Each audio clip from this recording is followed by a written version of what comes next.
Hello दोस्तों, आज की इस वीडियो में आपको लेकर आया हूँ उत्तर प्रदेश पुलिस कांस्टेबल भर्ती परीक्षा 2018 28 जनवरी 2019 द्वितीय पाली का पेपर। ठीक है दोस्तों, देखिए ये भर्ती 18 में आई थी, ठीक है, और ये पेपर हुआ था 28 जनवरी 2019 को हुआ था। ठीक है, द्वितीय पाली का पेपर है दोस्तों ये। ठीक है, तो इसमें देखिए सबसे पहले सेक्शन आता है सामान्य ज्ञान।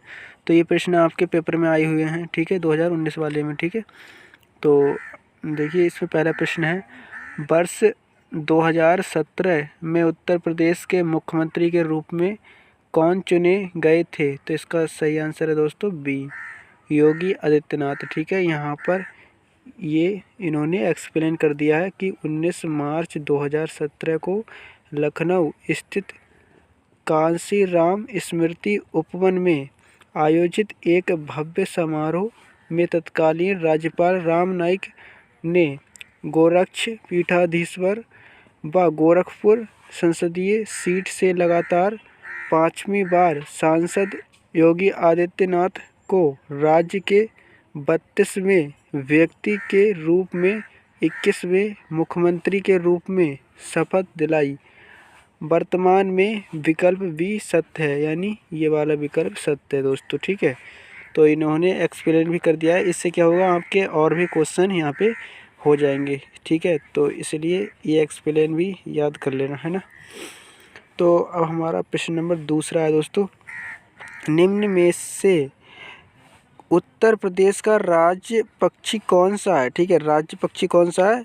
तो इसमें डी आंसर है हमारा सारस। ठीक है दोस्तों, तो यहाँ पे देखिए एक्सप्लेन किया है इन्होंने, उत्तर प्रदेश का राजकीय पक्षी सारस अथवा क्रॉच, ये सारस को ही क्रॉच कहते हैं। ठीक है, फिर आगे है, उत्तर प्रदेश का राजकीय वृक्ष अशोक, राजकीय पशु बारहसिंगा, राजकीय पुष्प पलाश या टेसू है।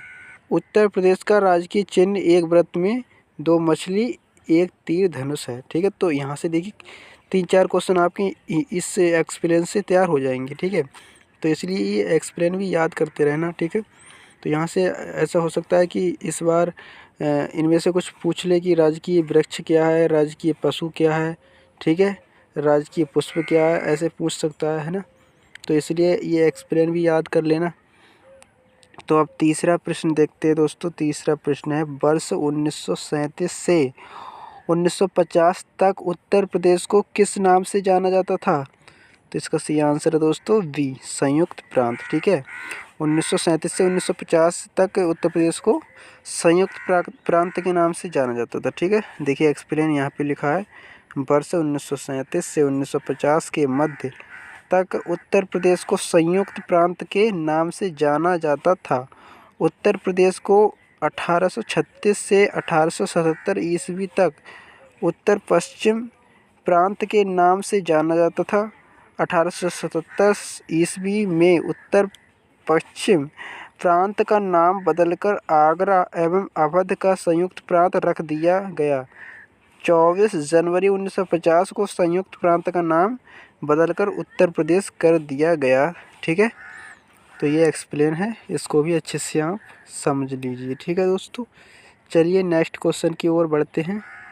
तो अब अगला प्रश्न है दोस्तों, उत्तर प्रदेश के किस शहर में भगवान शिव के सम्मान में कैलाश मेला आयोजित किया जाता है? तो इसका सही आंसर है दोस्तों ए, आगरा।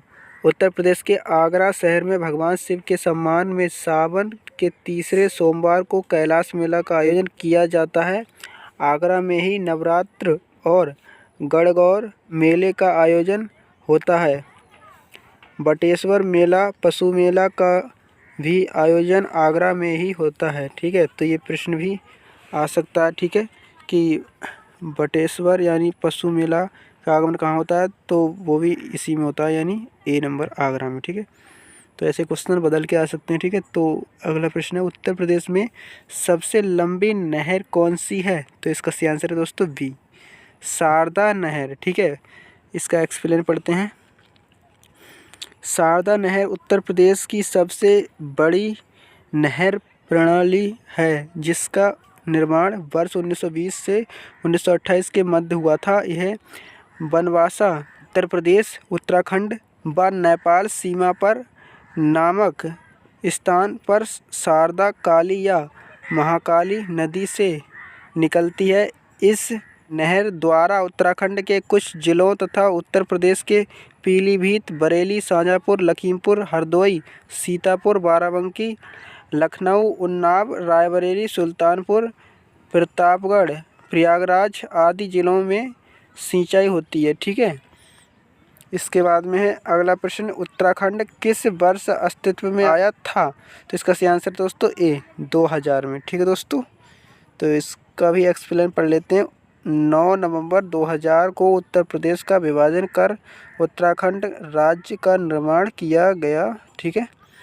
अगला प्रश्न है दोस्तों, 1930 में CB रमन ने के लिए नोबेल पुरस्कार जीता था। तो इसका सही आंसर दोस्तों सी भौतिक शास्त्र। ठीक है, तो इसका एक्सप्लेन इधर देखते हैं दोस्तों।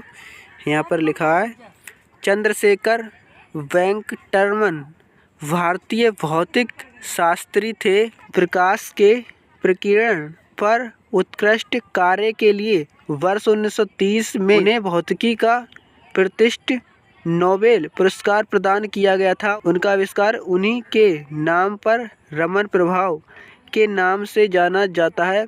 वर्ष 1954 में उन्हें भारत रत्न और वर्ष 1957 में लेनिन शांति पुरस्कार प्रदान किया गया था। ठीक है, तो चलिए दोस्तों अगला प्रश्न देखते हैं। अगला प्रश्न है हमारा, विक्रम सेठ द्वारा लिखी गई कौन सी किताब एक कविता के रूप में 10 नीति कथाओं का संग्रह है? तो इसका सही आंसर है दोस्तों बी बीस्टली टेल्स। ठीक है, तो इसका एक्सप्लेन पढ़ लेते हैं। विक्रम सेठ एक प्रसिद्ध उपन्यासकार और कवि हैं। बीस्टली टेल्स वर्ष 1991 में विक्रम सेठ यूके द्वारा लिखी गई कविता में 10 नीति कथाओं का संग्रह है।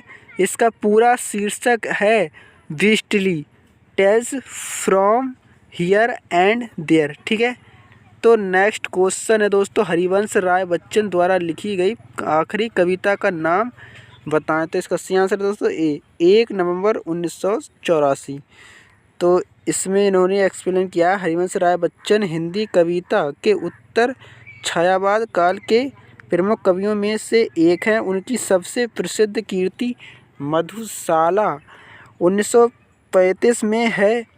नवंबर 1984 में उन्होंने इंदिरा गांधी की हत्या पर आधारित कविता 1 नवंबर 1984 लिखी, जो उनकी अंतिम कविता थी। ठीक है, तो ऐसा भी आ सकता है कि हरिवंश राय जी की अंतिम कविता कौन सी थी, तो भी आप बता सकते हो कि 1 नवंबर 1984 ये अंतिम कविता थी उनकी। ठीक है, तो अगला प्रश्न है दोस्तों, रक्त समूह प्रणाली की खोज ने की थी, तो किसने की थी? तो इसका सही आंसर है दोस्तों डी कार्ल लैंडस्टेनर 14 जून 1868, 26 जून 1943 ऑस्ट्रेलिया के एक जीव वैज्ञानिक तथा चिकित्सक थे। 1900 ईस्वी में लैंडस्टेनर ने 4 रक्त समूहों ए, बी, AB तथा O की खोज की। बाद में रीसस बंदर में एक अलग फैक्टर ढूंढा गया जिसे RH फैक्टर का नाम दिया गया। रक्त समूह A में एंटीजन A पाया जाता है, रक्त समूह B में B एंटीजन, AB समूह में A और B एंटीजन दोनों तथा O में कोई एंटीजन नहीं पाया जाता है। ठीक है, तो इसके बाद में दोस्तों अब हम आपको क्वेश्चन नंबर 11 से नेक्स्ट वीडियो में कराएंगे और नेक्स्ट वीडियो का लिंक आपको इस वीडियो के डिस्क्रिप्शन में मिल जाएगा। ठीक है, तो आई होप दोस्तों आपको वीडियो पसंद आई होगी। अगर वीडियो पसंद आई है तो प्लीज़ दोस्तों इस वीडियो को लाइक कर दीजिए और चैनल को सब्सक्राइब कर लीजिए। चलिए मिलते हैं नेक्स्ट वीडियो में, तब तक के लिए थैंक यू। जय हिंद, जय भारत।